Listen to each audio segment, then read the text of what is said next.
గమనించాలని ప్రేమతో మనవి చేస్తూ ఉన్నాను. పరిశుద్ధ బైబిల్ గ్రంథములో నుండి యోహాను శుభవర్తమానము, యోహాను రాసిన శుభవర్తమానము 15వ అధ్యాయము 5వ వచనాన్ని స్పష్టముగా చదవవలెను. యోహాను శుభవర్తమానము 15వ అధ్యాయము 5వ వచనాన్ని మనము చూడగలిగితే ద్రాక్షావల్లిని నేను, తీగెలు మీరు. ఎవడు నా యందు నిలిచియుండునో, నేను ఎవని యందు నిలిచియుందునో వాడు బహుగా ఫలించును. నాకు వేరుగా ఉండి మీరు ఏమీ చేయలేరు. చాలు.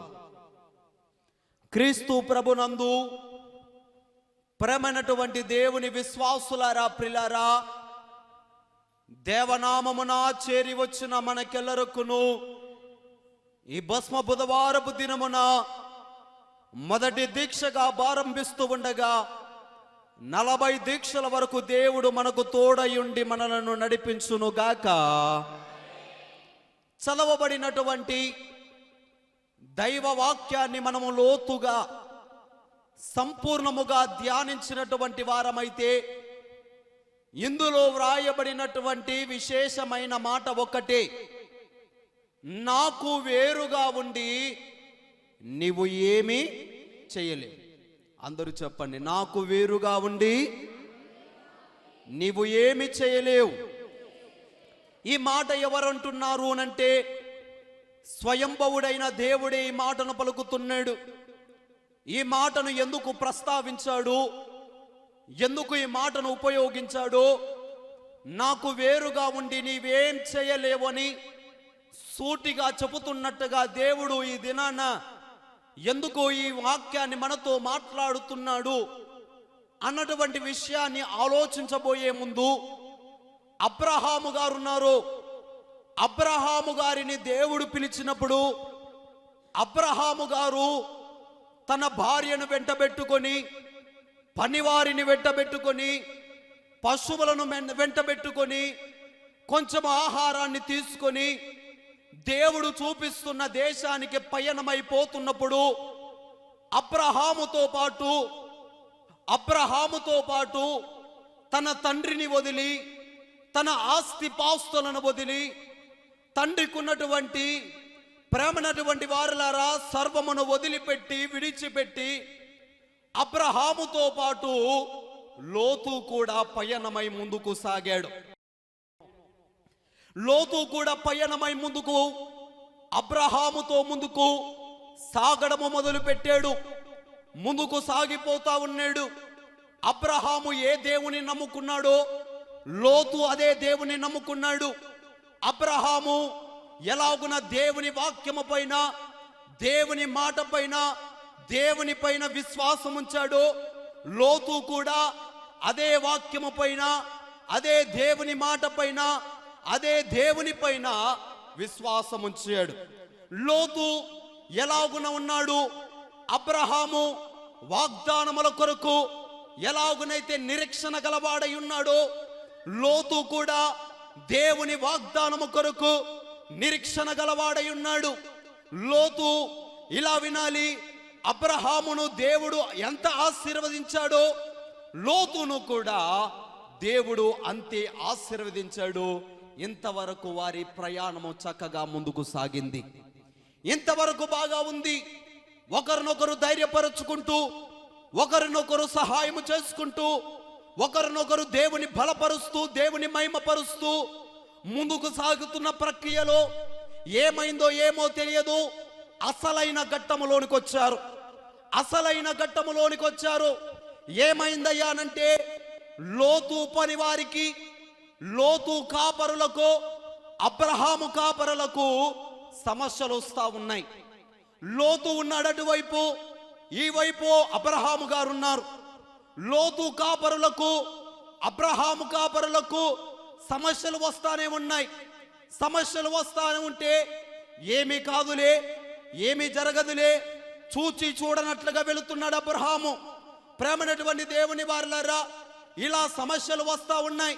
ఇలా అనుకుందాం ఒక చక్కని మాట, ఇలా అనుకుందాం. ఉదాహరణకు లోతు కాపరులు అన్నారు, ఇదిగో అబ్రహాం కాపరస్తులారా, మా యజమానుడు బాగా చూసుకుంటాడు మమ్మలను, మా యజమానుడు మీ యజమానుని కంటే బాగా చూసుకుంటాడు అని ఉండవచ్చు. ఈ అబ్రహాము కాపరులు కూడా తక్కువేం కాదు. మీ యజమానుని కంటే మా యజమానుడే బాగా చూసుకుంటాడు, మా యజమానుడే బాగా పట్టించుకుంటాడు, మా యజమానుడే గొప్ప అని అబ్రహాము కాపరులు అని ఉండవచ్చు, లోతు కాపరులు కూడా అని ఉండవచ్చు. ఆ కాపరులకు గొడవ, ఈ కాపరులకు గొడవ. అబ్రహాము గారికి చిరెక్కిపోయి, అబ్రహాము గారికి విసుగొచ్చిపోయి ఒక మాట అంటాడు. ఆదికాండము 13వ అధ్యాయము 8వ వచనాన్ని మనము చదువుకునేదము. ఆదికాండము 13వ అధ్యాయము 8వ వచనములో అబ్రహాం అంటాడు, కాబట్టి అబ్రహాము మనము బంధువులము కనుక నాకును నీకును నీ పశువు కాపరులకును నా పశువు కాపరులకును కలహం ఉండకూడదు, గొడవ ఉండకూడదు. ఈ దేశమంతయు నీ ఎదుట ఉన్నది కదా, దయచేసి బాగా వినాలి, నన్ను విడిచి వేరుగా ఉండుము. నీవు ఎడమ తట్టుకైనను వెళ్ళిన ఎడల నేను కుడి తట్టుకును, నీవు కుడి తట్టుకును వెళ్ళిన ఎడల నేను ఎడమ తట్టుకును వెళ్ళుదనని లోతుతో అబ్రహాము చెప్పాడు. బోలో యేసు మహారాజుకే చేతులు. అబ్రహాముకు చిరెక్కిపోయాడు. లోతు విషయములో అబ్రహాము గారు విసుగు చెందిపోయాడు. లోతు కాపరుల విషయములో, అబ్రహాము కాపరుల విషయములో లోతు గారు చిరెక్కిపోయి, అబ్రహాము గారు చిరెక్కిపోయి అంటున్నాడు, నాయనా లోతు జాగ్రత్తగా విను, నీవు ఏమి చేయాలినంటే, ఇదిగో మనము బంధువులము కనుక నీకును నాకును నీ పశువుల కాపరులకును నా పశువుల కాపరులకును గొడవ ఉండకూడదు. ఏముండకూడదు? గొడవ ఉండకూడదు. నీవు బంధువువే, నేను బంధువునే. నీవు నాకు వరుసగా కుమారుడు అవుతావు, నేను నీకు నాన్ననవుతాను. నైనా నీకు నాకు గొడవ ఉండకూడదు అన్నాడు. మంచిగా అంటూనే అన్నాడు, ఇదిగో నైనా జాగ్రత్తగా విను, నీవు కుడి తట్టుకుపోతే నేను ఎడమ తట్టుకుపోతాను, నీవు ఎడమ తట్టుకుపోతే నేను కుడి తట్టుకుపోతాను అని చక్కగా చెబుతున్నాడు. ఇక్కడ లోతు గారు ఒక మాట అనాలంటాను నేను. ఏంటి నాన్న, ఇదిగో నేను మా తండ్రిని, కన్న తండ్రిని వదిలిపెట్టాను, నా ఇంటిని వదిలిపెట్టాను, నా దేశాన్ని వదిలిపెట్టాను, మా నాన్నగారి ఆస్తి పాస్తులను వదిలిపెట్టాను, యావత్ దాస్తిని వదిలిపెట్టి నీతో వచ్చాను. నీవు నమ్ముకున్న దేవుణ్ణి నేను నమ్ముకున్నాను. నీవు ఎవరి కొరతగైతే నిరీక్షణ కలిగి ఉన్నావో ఆ దేవుని కొరకు నేను నిరీక్షణ కలిగి ఉన్నాను. ఎవరిపైనైతే విశ్వాసము కలిగి ఉన్నావో ఆ దేవుని పైన నేను విశ్వాసము కలిగి ఉన్నాను. ఏ దేవుడు నిన్ను ఆశీర్వదించాడో ఆ దేవుడే నన్ను ఆశీర్వదించాడు. నీవు నన్ను వేరుగా ఉండమంటావేంటి? నీవు నన్ను వేరుగా కమ్మంటావేంటి? నీవు ఎడమ తట్టుకుపోతే నేను కుడి తట్టుకుపోతానంటావు, నేను కుడి తట్టుకుపోతే నేను ఎడమ పోతానంటావు. ఏంటి నీ పరిస్థితి ఏంటి? గమనించేటువంటి మాట ఏమిటంటే ప్రియులారా, అందుకనే మూలవాక్యాన్ని మీకు చదివించాను. ఏంటి మూలవాక్యము? నాకు వేరుగా ఉండి నీవు ఏమి, గట్టిగా చెప్పండి, చెయ్యలేవు. నాకు వేరుగా ఉండి నీవేమి చెయ్యలేవు. నా కుమారుడా, కూర్చొని వాక్యం వింటున్న వారులారా, నీవు వేరుగా ఉండి ఏమి చేయలేవు. నేను వేరుగా ఉండి ఏమి చేయలేము. ఎందుకు వేరుగా ఉండి ఏమి చేయలేవన్నాడు దేవుడు అంటే, యేసులోనే అన్ని విమిడి ఉన్నాయి.